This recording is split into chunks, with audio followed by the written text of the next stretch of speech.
Hello friends, welcome back to my channel. मैं हूं आपकी फ्रेंड वर्षा। फ्रेंड्स, आज की इस वीडियो में हम बात करेंगे बीएड एंट्रेंस एग्जाम के कॉमर्स के क्वेश्चंस की।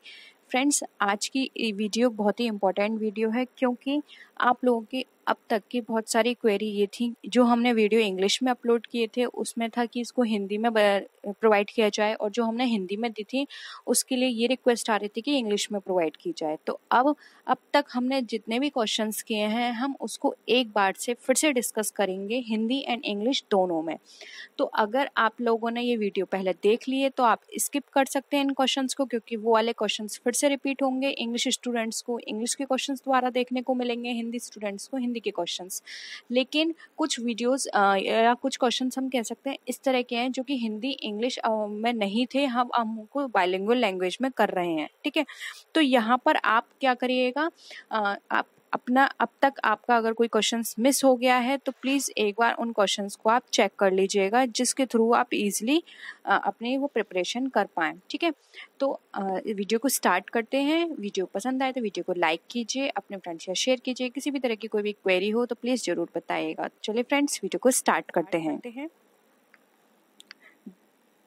The demand curve for a product will shift outwards to the right when, यानी कि जो डिमांड कर्व होता है हमारा किसी प्रोडक्ट के लिए वो हमारा शिफ्ट हो रहा है आउटवर्ड की तरफ। यानी कि देखिए यहाँ पर हिंदी में भी लिखा हुआ है दाईं ओर की तरफ, बाहर की ओर जाएगा। तो उसका क्या मतलब होता है? The price of a substitute goods rise, यानी कि जो हमारा जो उसी के जैसा जो स्थानापन अच्छे मूल्य का, जिसको हिंदी में यहाँ पर लिखा गया है, यानी कि उस सिमिलर प्रोडक्ट जो है उसके प्राइस में वो राइज हो जाएगा उसका प्राइस। या फिर कंज्यूमर इनकम फॉल, कंज्यूमर की जो इनकम है डाउन होने पर होगा ऐसा। या फिर consumer expect the price of a good fall in the future, या फिर कंज्यूमर एक्सपेक्ट करेगा कि जो प्रोडक्ट है उसका प्राइस फ्यूचर में डाउन हो जाएगा। या फिर the price of the product itself fall, यानी कि जो जिस प्रोडक्ट के लिए यहाँ पर ये शिफ्ट हो रहा है उसी प्रोडक्ट का जो प्राइस है वो अपने आप डाउन हो जाएगा। तो ये किस सिचुएशन में होगा? जब हमारी डिमांड फॉल होगी आउटवर्ड साइड में। तो देखिए हमारी जो डिमांड कर्व है हमारी वो आउटवर्ड साइड में फॉल करेगी, या फिर हम कह रहे हैं आउटवर्ड साइड में जाएगी, क्योंकि आपको पता है डिमांड कर्व जो होता है हमारा क्या होता है, डाउनवर्ड होता है। ठीक है, अब यहाँ पर बात की जा रही है आउटवर्ड की, तो यहाँ पर ये तब होगा ना ही कंज्यूमर की इनकम फॉल में होगा, ना ही जो फ्यूचर में प्राइस फॉल होगा तब होगा, और ना ही उस सिमिलर प्रोडक्ट में फॉल होगा। ये सिर्फ तब हो सकता है जब उसी प्रोडक्ट, यानी कि जो उसके जैसे सिमिलर प्रोडक्ट है, सब्स्टिट्यूट प्रोडक्ट है, उसमें फॉल आया, उसका राइज आ जाएगा। जब उसके प्राइस राइज हो जाएंगे तो यहाँ पर जो हमारा डिमांड कर्व है वो हमारा शिफ्ट हो जाएगा आउटवर्ड साइड में। इसलिए यहाँ पे ऑप्शन ए राइट आंसर हो जाएगा। ठीक है, जब हमारा सब्स्टिट्यूट प्रोडक्ट का जो प्राइस है वो हमारा यहाँ पर राइज होगा, तभी हमारा जो डिमांड कर्व है वो आउटसाइड में वर्क करेगा।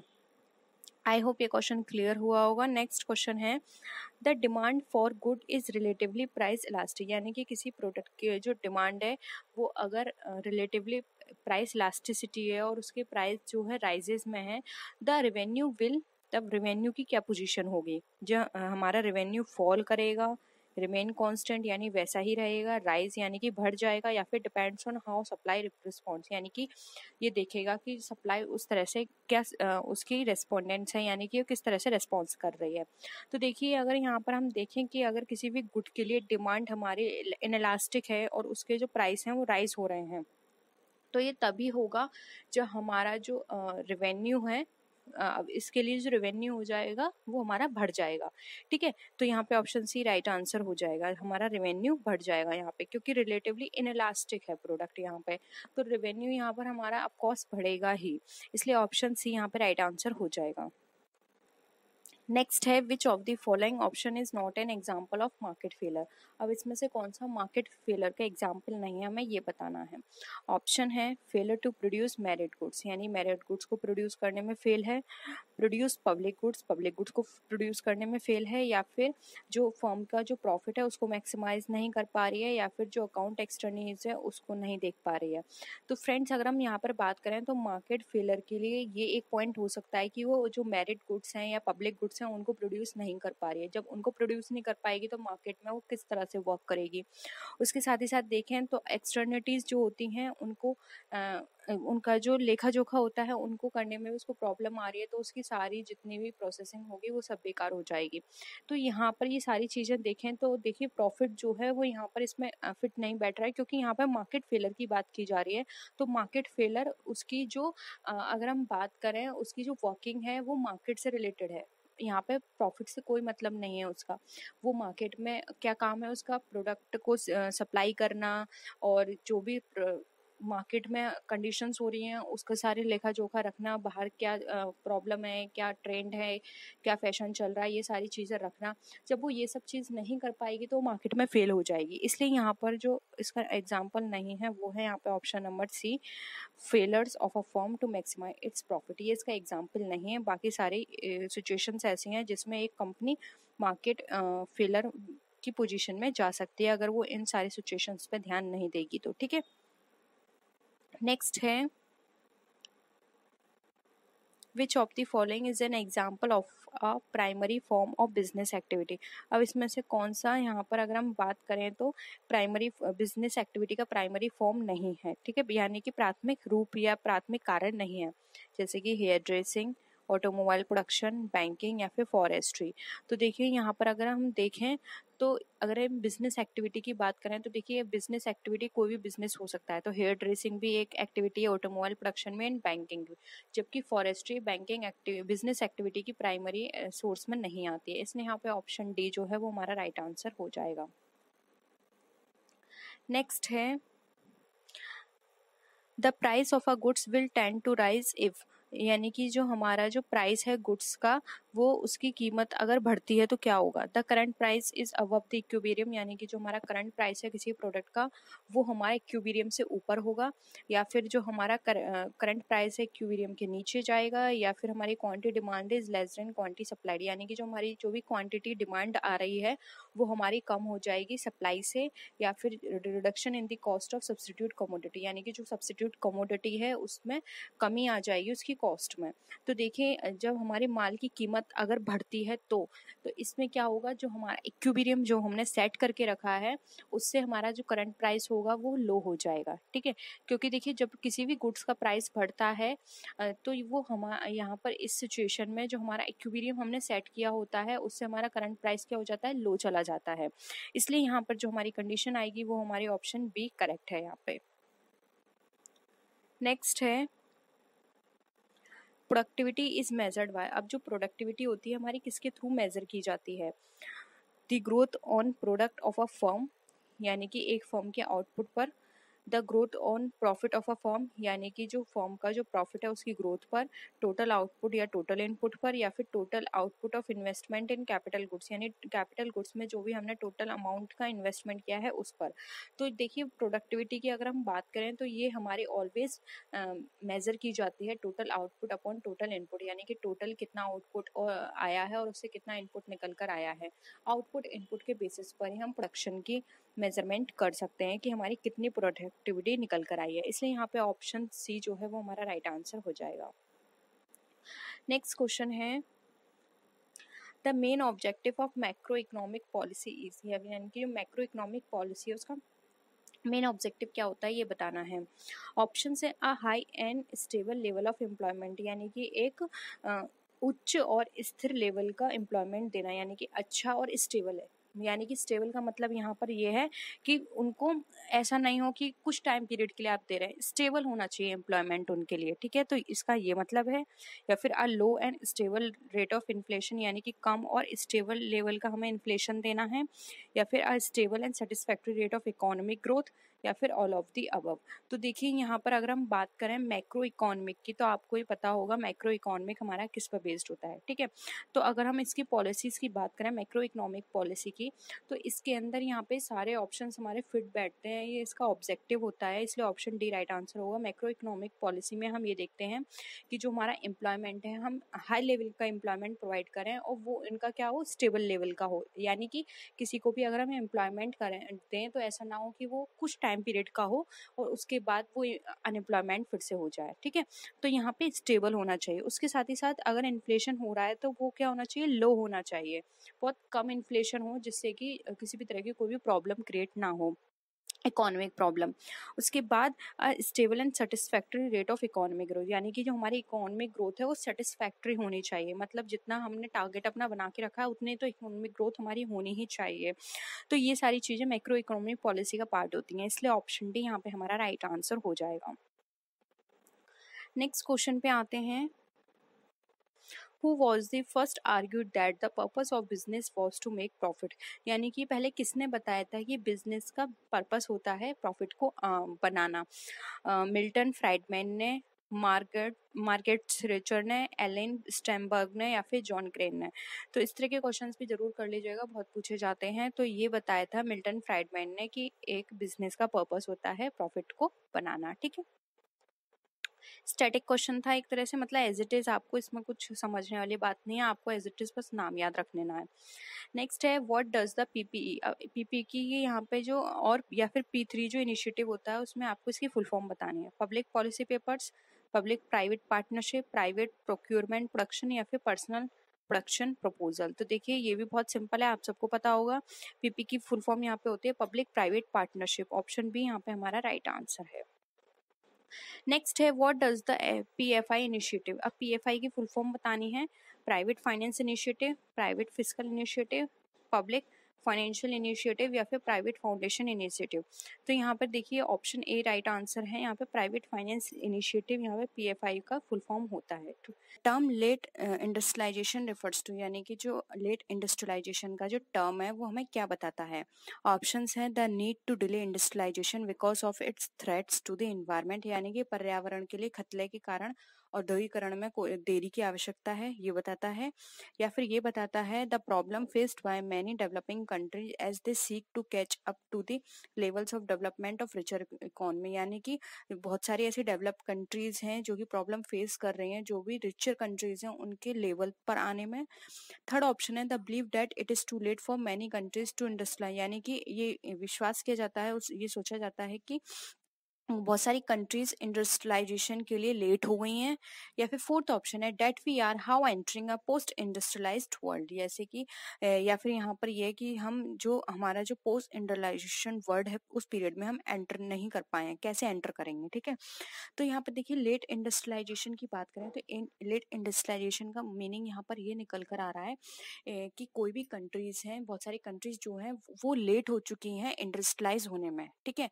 यानी कि वो अभी भी पुराने पैटर्न पे चल रही हैं, वहाँ उनकी कंट्रीज में इतनी इंडस्ट्री डेवलप नहीं हो पाई हैं, उनकी यहाँ पे इतनी मैन्युफैक्चरिंग नहीं है, मतलब इंडस्ट्री बेस्ड नहीं है, ठीक है, जिससे कि वो ज़्यादा प्रॉफिट अर्न कर पाए, तो लेट हो चुकी हैं अदर कंट्रीज के कंपैरिजन में।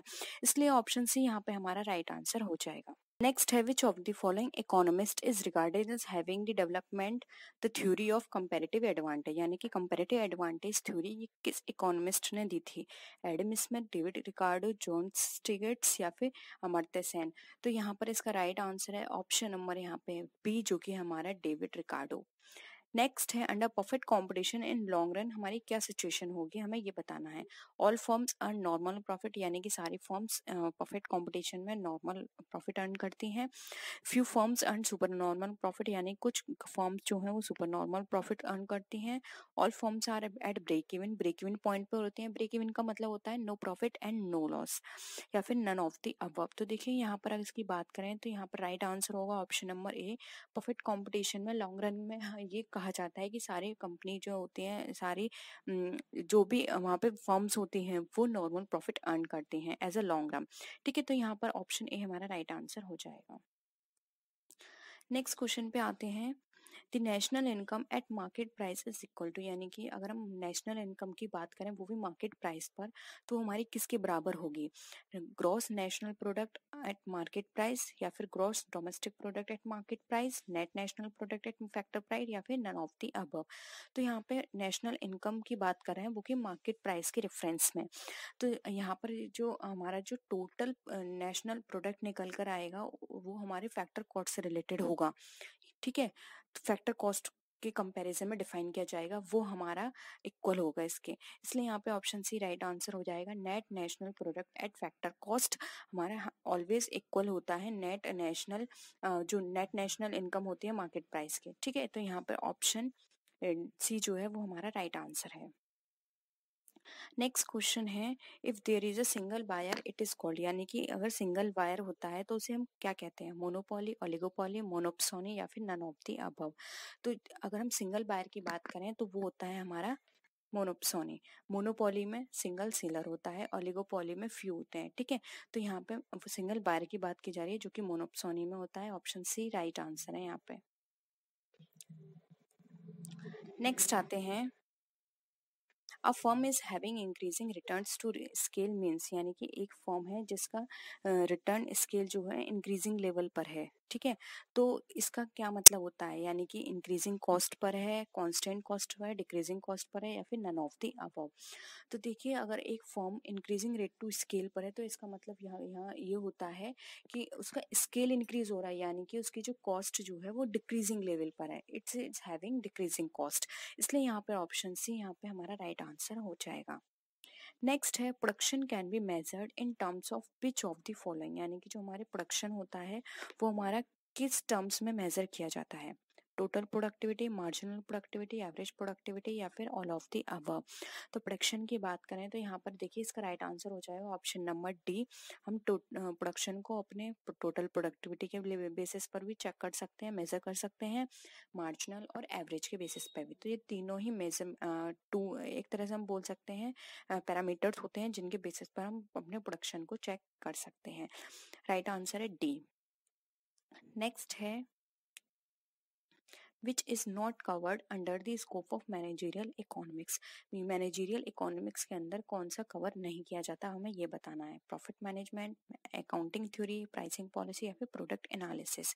तो देखिए यहाँ पर बात की जा रही है मैनेजरियल इकोनॉमिक्स के अंदर की, तो यहाँ पे इसका राइट आंसर हो जाएगा ऑप्शन नंबर बी जो कि हमारा अकाउंटिंग थ्योरी। अकाउंटिंग थ्योरी हमारा मैनेजमेंट का पार्ट नहीं है, जबकि प्रॉफिट मैनेजमेंट हमारा मैनेजरियल पार्ट है, प्राइसिंग पॉलिसी देखना मैनेजरियल पार्ट है, या और प्रोडक्शन एनालिसिस करना भी मैनेजरियल इकोनॉमिक्स का पार्ट है, जबकि अकाउंटिंग थ्योरी हमारे अकाउंटिंग का पार्ट होता है, ठीक है।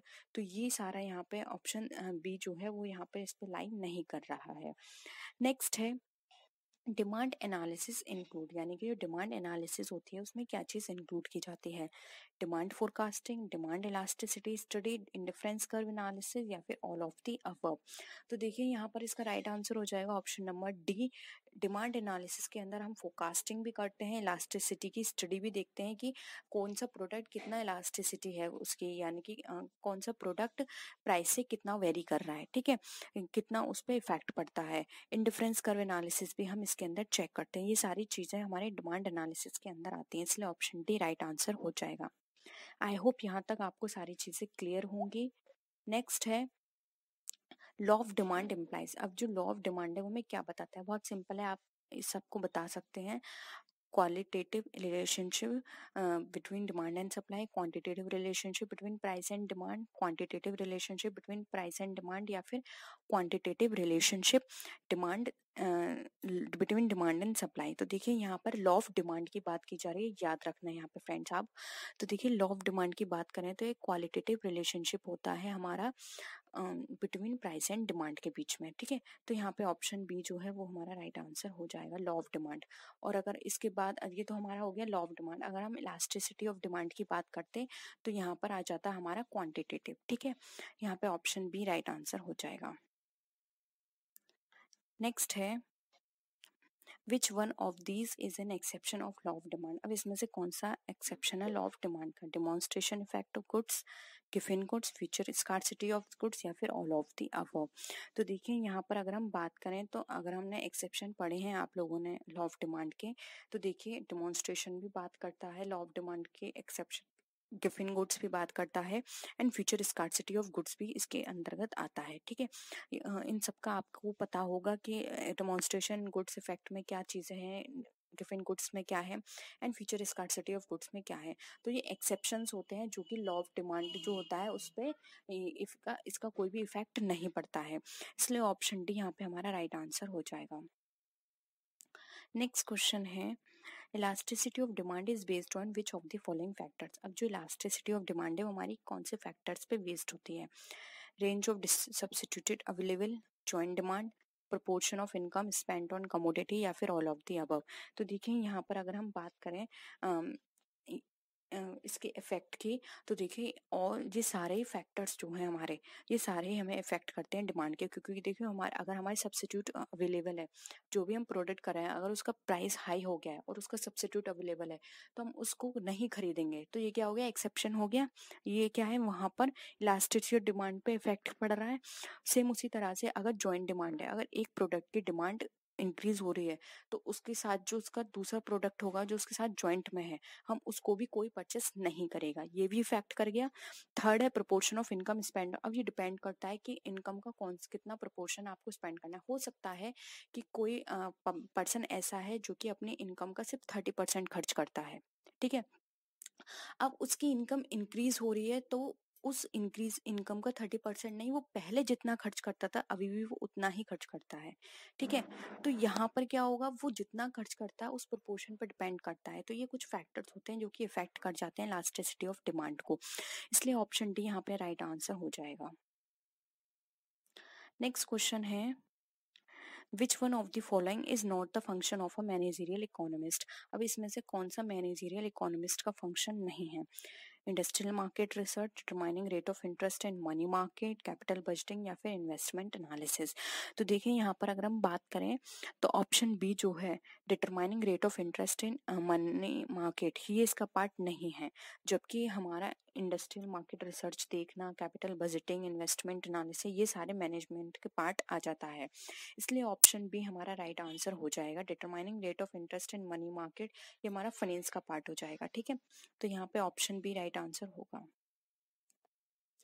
नेक्स्ट क्वेश्चन है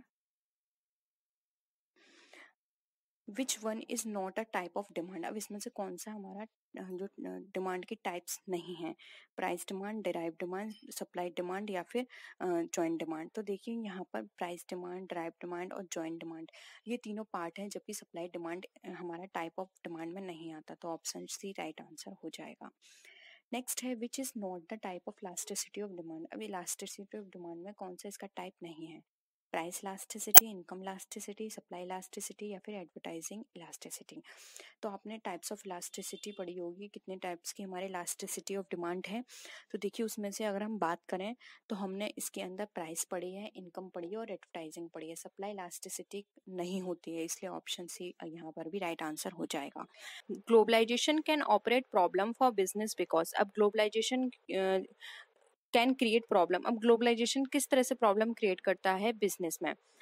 it can result in more competition, first option. Second है इट इंक्रीज वल्नरेबिलिटी टू। अब यहाँ पे वल्नरेबिलिटी का मतलब मैं आपको बता देती हूँ, इसका मतलब होता है नाजुक, ठीक है। आप लोग बोलते हैं कि कुछ डिफिकल्ट वर्ड होते हैं वो समझ नहीं आती, तो इसका मतलब होता है नाजुक। To political risk and uncertainty when operating abroad, it means that they can increase price, या फिर ऑल ऑप्शंस आर करेक्ट। तो फ्रेंड्स यहाँ पर अगर हम देखें तो देखिए it increase vulnerability to political risk and uncertainty when operating abroad. अब हम अपने बिजनेस को अब्रॉड में ऑपरेट कर रहे हैं तो इससे जरूरी नहीं है कि हमारी जो पॉलिटिकल रिस्क है उसको प्रॉब्लम हो या फिर कुछ किसी भी तरह की अनसर्टेनिटी आए, ये जरूरी नहीं है। ये डिपेंड करता है कि हमारी जो फंक्शनिंग है वो किस तरह से काम करे। अगर हमने प्लानिंग सही तरह से की है, सारी चीजें हमने बेटर तरीके से की हैं, तो इस तरह की रिस्क आने की जरूरत नहीं है, ठीक है। नेक्स्ट है it means they can increase price. ये भी जरूरी नहीं है कि वो प्राइस इंक्रीज करें, ठीक है। यहाँ पर जो राइट आंसर होगा वो होगा ऑप्शन है they can it can result in more competition. वो कॉम्पिटिशन जरूर बढ़ जाता है, क्योंकि फ्रेंड्स सोचिए अगर आपकी कंट्री में पहले से 50 कंपनी है जो वर्क कर रही हैं किसी एक प्रोडक्ट में या किसी एक नेचर में, ठीक है। अब उसके 50 कंपनियों के बाद में बाहर से और कंपनियां आ रही हैं उसी नेचर की, तो क्या होगा? कंपटीशन बढ़ेगा, क्योंकि हर कोई ये सोचेगा कि अब हमने इस कंपनी के प्रोडक्ट ट्राई कर लिए, अब हम इस पे स्विच ओवर करके देखते हैं एक बार ये कोई प्रोडक्ट कैसा है। और मोस्टली स्टार्टिंग में इस तरह की कंपनियां जो होती हैं अट्रैक्ट करने के लिए अपने प्राइस को लो रख देती हैं या फिर कुछ ऑफर निकाल देती हैं। तो इससे क्या होता है? कंपटीशन बढ़ जाता है, क्योंकि अब उनको उनके साथ भी कंपटीशन करना है। पहले सिर्फ 50 थी, उन्हें आपस में कंपटीशन करना होता था, अब उनको उनके साथ भी कंपटीशन करना है। तो इससे क्या होता है? कंपटीशन हमारा इंक्रीज होता है, इसलिए यहाँ पे ऑप्शन ए राइट आंसर हो जाएगा। नेक्स्ट है which bank is called the bank of issue. अब इसमें से कौन सा बैंक बैंक ऑफ इश्यू कहलाता है? RBI, SBI, IDBI, ICI. तो फ्रेंड्स सिंपल है इसका आंसर आरबीआई, क्योंकि ये सबको पता है आरबीआई हमारा बैंक ऑफ इश्यू की तरह काम करता है। ठीक है, नेक्स्ट है theoretically what is the most significant organ of WTO. WTO का सबसे ज्यादा इंपॉर्टेंट या सिग्निफिकेंट ऑर्गन कौन सा है? The council for trade in goods, the ministerial conference, the general council, the committee on trade and development. तो देखिए यहाँ पर अगर हम बात करें तो राइट आंसर हो जाएगा option B, ministerial conference. Ministerial conference most important part होता है डब्ल्यूटीओ का, जो कि सारी चीजों को ऑर्गेनाइज करके चलता है। ठीक है, नेक्स्ट क्वेश्चन है in this type of economic system the government intervention will be absent. अब इसमें ये बात की जा रही है किस टाइप की इकोनॉमिक सिस्टम है गवर्नमेंट इंटरवेंशन हमारा एब्सेंट होता है? Free enterprise economy, socialist economy, mixed economy या फिर नन। तो फ्रेंड्स हमको भी पता है सोशलिस्ट में गवर्नमेंट इंटरवेंशन होता है, फुल्ली होता है, और मिक्स्ड में हाफ होता है, पार्शली हम बोल सकते हैं। नन यहाँ पे ये ऑप्शन तो कट ही जाता है, लेकिन यहाँ पे फुल्ली बात की जा रही है, एब्सेंट होता है। तो यहाँ पे ऑप्शन ए राइट आंसर हो जाएगा, फ्री मार्केट एंटरप्राइजेस। यहाँ पे गवर्नमेंट का इंटरवेंशन बिल्कुल भी नहीं होता है। नेक्स्ट क्वेश्चन पे आते हैं, dash is an economic system where the means of production are owned and managed by the state. अभी हमें यहाँ पे ये बताना है कि एक आर्थिक प्रणाली जहाँ उत्पादों के साधनों का स्वामित्व और प्रबंधन राज्य द्वारा किया जाता है उसको क्या बोलते हैं? कैपिटलिज्म, सोशलिज्म, मिक्स्ड इकोनॉमी या फिर कॉमन इकोनॉमी। तो देखिए यहाँ पर आप देखिए साफ साफ लिखा हुआ है means of production are owned and manage by state, यानी कि ये सारे काम क्या है, स्टेट द्वारा किए जा रहे हैं। यानी कि क्या है, स्टेट द्वारा किए जाएंगे, यानी सोसाइटी के वेलफेयर की बात कर रहे हैं यहाँ पे। तो यहाँ पे ऑप्शन बी राइट आंसर हो जाएगा, सोशलिज्म। ठीक है, फुल्ली उसी के हैंड में है, स्टेट के द्वारा। नेक्स्ट है India follow dash economic system. अब इंडिया जो है कौन सा इकोनॉमिक सिस्टम फॉलो करती है? सोशल, कैपिटलिस्ट, मिक्स्ड या फिर none of this. Again repeat question है ये, सी इसका राइट आंसर है। तो देखिए ये क्वेश्चन आपसे कितनी बार पूछा गया है, ये बहुत इंपॉर्टेंट है, इंडिया के बारे में बहुत पूछा जाता है। नेक्स्ट है in dash economic system there exist both private and public sector. हमें वो इकोनॉमिक सिस्टम बताना है जिसमें प्राइवेट और पब्लिक दोनों सेक्टर एक साथ काम करते हैं, यानी कि पार्शली गवर्नमेंट का कंट्रोल होता है और पार्शली उसमें प्राइवेट का। ठीक है, सोशल, कैपिटलिस्ट, मिक्स्ड या फिर नन ऑफ दीज। तो देखिए यहाँ पर अगर हम बात करें प्राइवेट और पब्लिक दोनों सेक्टर्स की, तो यहाँ पर राइट आंसर हो जाएगा ऑप्शन सी, जो कि है हमारा मिक्स्ड। क्वेश्चन है who was the first chairman of the planning commission of India. अब देखिए यहाँ पे फ्रेंड्स एक चीज याद रखिए, प्लानिंग कमीशन का जो चेयरमैन होता है वो होता है प्राइम मिनिस्टर। अब आप देखिए हमारा फर्स्ट प्राइम मिनिस्टर कौन थे? जवाहरलाल नेहरू जी, इसलिए प्लानिंग कमीशन के भी फर्स्ट चेयरमैन कौन होंगे? जवाहरलाल नेहरू जी। ऑप्शन ए यहाँ पे राइट आंसर है। नेक्स्ट है When was the first industrial policy of India announced? अब जो इंडिया की फर्स्ट इंडस्ट्रियल पॉलिसी है वो कब अनाउंस की गई थी, हमें ये बताना है। अप्रैल 6, 1948, अप्रैल 9, 1948, मार्च 6, 1948 या फिर अप्रैल 1947। तो इंडस्ट्रियल पॉलिसी की बात करें जो फर्स्ट में इंट्रोड्यूस हुई थी वो हुई थी अप्रैल 6, 1948 में। ऑप्शन ए यहाँ पे हमारा राइट आंसर है। नेक्स्ट क्वेश्चन है they are policies which are made to govern the import and export trade. यानी कि हमें ऐसी पॉलिसी बतानी है जो कि इम्पोर्ट एंड एक्सपोर्ट ट्रेड में हेल्प करती है, उसको कंट्रोल करने में या फिर उसको चलाने में, उसकी पॉलिसीज में सारे में वर्क करते हैं। मेनली इम्पोर्ट एंड एक्सपोर्ट से रिलेटेड है। ठीक है, एक्सपोर्ट पॉलिसी, इम्पोर्ट, एक्जिम या फिर नन। तो राइट आंसर हो जाएगा ऑप्शन सी, एक्जिम, क्योंकि इसका नाम ही जो है एक्सपोर्ट इम्पोर्ट पॉलिसी, जो कि एक्सपोर्ट इम्पोर्ट को गवर्न करती है, उसकी सारी चीज़ों को ये लेखा जोखा रखती है। ऑप्शन सी राइट आंसर है। नेक्स्ट है When was the EXIM policy announced for the first time? अब जो EXIM पॉलिसी है फर्स्ट टाइम कब अनाउंस की गई थी? 1947, 1985, 1991 या 1999 में। तो देखिए अगर हम यहाँ पर बात करें EXIM पॉलिसी की तो राइट आंसर हो जाएगा ऑप्शन बी, 1985 में। नेक्स्ट क्वेश्चन पे आते हैं, हमें बताना है EPZ का फुल फॉर्म क्या है? Export processing zone, export promotion zone, external promotion zone या नन ऑफ दिस। तो देखिए यहाँ पर राइट आंसर हो जाएगा, अगर हम EPZ की बात करें तो export processing zone. Option A right answer है। नेक्स्ट क्वेश्चन है dash concern with the obligation and duties of business to the society. अब इसमें से कौन सी चीज़ है जो हमारी जो बिजनेस सोसाइटी के लिए एक बिजनेस की ड्यूटीज के बारे में बताती है। सोशल रिस्पॉन्सिबिलिटी, स्टेटस, अथॉरिटी या नन ऑफ दिस। तो देखिए यहाँ पे राइट आंसर हो जाएगा ए। सोशल रिस्पॉन्सिबिलिटी हमें बताती है कि एक बिजनेसमैन की क्या ड्यूटी है सोसाइटी के लिए, यानी उसको अपने बिजनेस को रन करने के साथ साथ उसको सोसाइटी के लिए क्या क्या काम करने चाहिए, ये हमें सोशल रिस्पॉन्सिबिलिटी में बताया जाता है। राइट आंसर हो जाएगा इसका ऑप्शन नंबर ए। नेक्स्ट है who and conducted the social audit in India for the first time। अब अगर हम यहाँ पे बात करें तो सोशल ऑडिट इंडिया में फर्स्ट टाइम कब कंडक्ट की गई थी, किसने कंडक्ट की थी? जेआरडी टाटा, बिरला, रिलायंस ग्रुप या फिर स्टेट बैंक। तो इसका देखिए राइट आंसर है हमारा option number A, JRD Tata. JRD Tata ने सबसे पहले सोशल ऑडिट करवाई थी इंडिया में। ठीक है, नेक्स्ट क्वेश्चन पे आते हैं। Who is concern with the presentation of union budget, यानी यूनियन बजट के जो प्रेजेंटेशन होती है उससे कौन कंसर्न होता है या किसकी रिस्पॉन्सिबिलिटी होती है? Prime minister, finance minister, RBI governor या फिर होम मिनिस्टर। तो right answer option B, finance minister. Low income economies are sometime refer to as, हमें बताना है जो लो इनकम इकोनॉमीज हैं उसको हम किस नाम से जान सकते हैं? First word, second word, third word या फिर नन ऑफ दीज। तो जो लो इनकम इकोनॉमीज वाली कंट्रीज होती हैं उसको थर्ड वर्ड की तरह ट्रीट किया जाता है। तो यहाँ पे ऑप्शन सी यहाँ पे हमारा राइट आंसर है। नेक्स्ट क्वेश्चन पे आते हैं। This is the government strategy in respect of public expenditure and revenues which have a significant impact on business। यानी कि हमें बताना है कि ऐसी गवर्नमेंट स्ट्रेटजी जो कि पब्लिक एक्सपेंडिचर और रेवेन्यू से कंसर्न होती है उसका इम्पैक्ट बिजनेस पे पड़ता है, सिग्निफिकेंट इम्पैक्ट पड़ता है, तो उसको क्या कहा जाता है? Monetary policy, fiscal policy, trade policy या फिर फॉरेन एक्सचेंज पॉलिसी। तो देखिए यहाँ पर अगर हम बात करें तो राइट आंसर हो जाएगा ऑप्शन बी, फिस्कल पॉलिसी की। आप ये याद रखिए फिस्कल पॉलिसी की बात होगी तो वहाँ पे पब्लिक एक्सपेंडिचर एंड रेवेन्यू की बात की जाएगी। तो यहाँ पर देखिए पब्लिक एक्सपेंडिचर रेवेन्यू दोनों की ही बात की गई है। और मॉनेटरी पॉलिसी की बात करें तो वहाँ पे हमारे मॉनेटरी एस्पेक्ट की बात की जाएगी। ठीक है, नेक्स्ट आते हैं।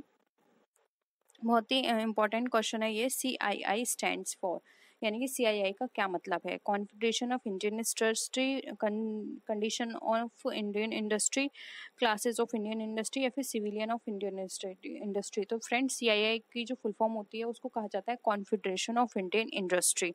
यहाँ पे ऑप्शन ए हमारा राइट आंसर हो जाएगा।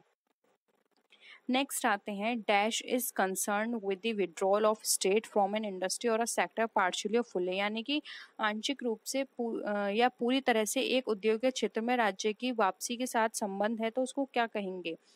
लिबरलाइजेशन, मॉडर्नाइजेशन, प्राइवेटाइजेशन या फिर ग्लोबलाइजेशन। तो फ्रेंड्स इसको कहा जाता है, अगर हम बात करें तो प्राइवेटाइजेशन, क्योंकि यहाँ पे क्या हो रहा है एक इंडस्ट्री या सेक्टर को सारी चीज़ें प्रोवाइड करा दी गई हैं, फिर वो चाहे फुल पार्शली हो या फुल्ली। तो ये प्राइवेटाइजेशन राइट आंसर होगा, क्योंकि ये यहाँ पर ये है कि विड्रॉल कर लिया है स्टेट का इंडस्ट्री ने। अब इंडस्ट्री उस पर सारे वर्क करेगी, जो भी डिसीजंस लेने हैं वो एक इंडस्ट्री या सेक्टर लेगा, यानी कि उस चीज को प्राइवेटाइज कर दिया गया है। ऑप्शन सी यहाँ पे राइट आंसर है। नेक्स्ट आते हैं। In which year government of India appointed the Rangarajan committee on disinvestment in PSE, यानी कि पब्लिक सेक्टर एंटरप्राइजेस। तो देखिए 1990, 1991, 1993 या 1996। तो इसका राइट आंसर होगा यहाँ पे ऑप्शन नंबर 3 जो कि है 1993। 1993 में रंगराजन कमेटी बनाई गई थी और इसका काम था जो भी पब्लिक सेक्टर एंटरप्राइजेस हैं उनके डिसइन्वेस्टमेंट पे वर्क करना। ठीक है, नेक्स्ट आते हैं। The Government of India constituted a public sector disinvestment commission on, या हमें बताना है जो पब्लिक सेक्टर डिसइन्वेस्टमेंट कमीशन है वो कॉन्स्टिट्यूट किया गया था गवर्नमेंट के द्वारा, तो कब किया गया था? 15 मार्च 1991, 23 अगस्त 1993, 23 सितंबर 1993 या फिर 6 मई 1994। तो राइट आंसर है यहाँ पे ऑप्शन नंबर 2 जो कि है 23 अगस्त 1993 को। भी यहाँ पे हमारा राइट आंसर है। नेक्स्ट है which act was replaced with the introduction of competition act 2002। अब यहाँ पे हमें बताना है जो कॉम्पिटिशन एक्ट 2002 है वो किसको रिप्लेस करके आया था, फेरा, एमआरटीपी, पोटा या नन ऑफ दीज। फ्रेंड्स इनकी फुल फॉर्म आपको कमेंट सेक्शन में बतानी है क्योंकि इनकी फुल फॉर्म मैं एक सेपरेट वीडियो में आपको साथ डिस्कस कर चुकी हूँ, तो आपको पता होगा। इसकी फुल फॉर्म सारी आपको कॉमेंट सेक्शन में बतानी है। तो यहाँ पे बात करें कॉम्पिटिशन एक्ट की, तो कॉम्पिटिशन एक्ट आया था एमआरटीपी को रिप्लेस करके, क्योंकि एमआरटीपी में बहुत सारी ऐसी कमियां थी जिसके थ्रू जो फेयर इंडस्ट्री में जो भी कंपटीशन हो रहा था वो फेयर तरीके से नहीं हो रहा था। तो कंपटीशन को और भी ज़्यादा बढ़ावा देने के लिए और भी ज़्यादा उनको इनकरेज करने के लिए कंपटीशन एक्ट लाया गया जिससे कि सारी चीज़ें फेयर तरीके से चलती रहें। ठीक है, तो यहाँ पे कंपटीशन एक्ट ने रिप्लेस किया एमआरटीपी एक्ट को। नेक्स्ट है competition act was enacted in the year. अब हमें बताना है कंपटीशन एक्ट कब आया था, जून 2002, दिसंबर 2002, जनवरी 1999 या फिर नन ऑफ दीज। तो देखिए कंपटीशन एक्ट की बात करें तो ये आया था दिसंबर 2002 में। ऑप्शन बी यहाँ पे हमारा राइट आंसर हो जाएगा। नेक्स्ट क्वेश्चन है विच committee recommended the enactment of competition act. अब इसमें बताना है कौन सी कमेटी कॉम्पिटिशन एक्ट है उसको बनाने की सिफारिश करी थी। High level committee on competition policy and law, a committee on law and order, central committee for research and policy या फिर नन ऑफ दीज। तो यहाँ पे बात करें कॉम्पिटिशन एक्ट की, तो देखिए यहाँ पे नाम से भी हमें पता चल रहा है इसके लिए हाई लेवल कमेटी अपॉइंट की गई थी कॉम्पिटिशन पॉलिसी एंड लॉ की। तो ऑप्शन ए यहाँ पे हमारा राइट आंसर हो जाएगा। इसने हेल्प करी थी, सिफारिश करी थी कि कॉम्पिटिशन एक्ट लाया जाए। नेक्स्ट है विच policy is concern with raising revenue through taxation and deciding on the level and pattern of expenditure. यानी कि हमारी कौन सी पॉलिसी है जो कि हेल्प कर कंसर्न होती है रेवेन्यू को रेज करने में टैक्सेशन के थ्रू या फिर जो एक्सपेंडिचर है उसके पैटर्न के लेवल को डिसाइड करके कौन सी पॉलिसी ये बताती है हमें, मॉनेटरी, फिजिकल, कैश या फिर नन ऑफ दीज। तो ये भी मैंने अभी आपको ऊपर बताया था, अगर रेवेन्यू एक्सपेंडिचर इन सब चीज़ों की बात हो रही है, पब्लिक एक्सपेंडिचर की बात हो रही है, रेवेन्यू की बात हो रही है, तो वहाँ पर आएगी हमारी फिजिकल पॉलिसी। ऑप्शन बी यहाँ पे राइट आंसर है। फिजिकल पॉलिसी हमारी हेल्प करती है जो हमारा रेवेन्यू है वो किस तरह से हम रेस करें, फिर वो चाहे टैक्सेशन के थ्रू हो सकता है या फिर एक्सपेंडिचर का जो हमारा पैटर्न है उसको इंक्रीज करके या फिर क्या पैटर्न होना चाहिए इसके बेसिस पर ये डिसाइड करती है कि हम अपने रेवेन्यू को किस तरह से रेस कर सकते हैं। ऑप्शन बी यहाँ पे हमारा राइट आंसर है। नेक्स्ट है who is responsible for presenting the union budget before the parliament. अब पार्लियामेंट में प्रेजेंट करने के लिए जो पर्सन होता है वो कौन पर्सन जिम्मेदार होता है, prime minister, finance minister, RBI या फिर नन ऑफ द अबव। तो फ्रेंड्स ये आप सबको इसका आंसर पता होगा। जो फाइनेंस मिनिस्टर होते हैं वो इसके लिए रिस्पॉन्सिबल होते हैं और वही रिप्रेजेंट करते हैं फाइनेंशियल जो वो हमारा जो बजट होता है यूनियन बजट जिसको बोलते हैं वो संसद में प्रेजेंट करते हैं। तो वो है हमारा यहाँ पे option B right answer, finance minister. Next question पे आते हैं dash is concern with all current expenditure of the government on administration. यानी कि प्रशासन पर सरकार के सभी मौजूदा खर्चों से चिंतित होते हैं, किससे, revenue expenditure, capital expenditure, total expenditure या फिर नन। तो हमें बताना है जो भी हमारे करंट एक्सपेंडिचर होते हैं सभी गवर्नमेंट के वो किससे कंसर्न होते हैं।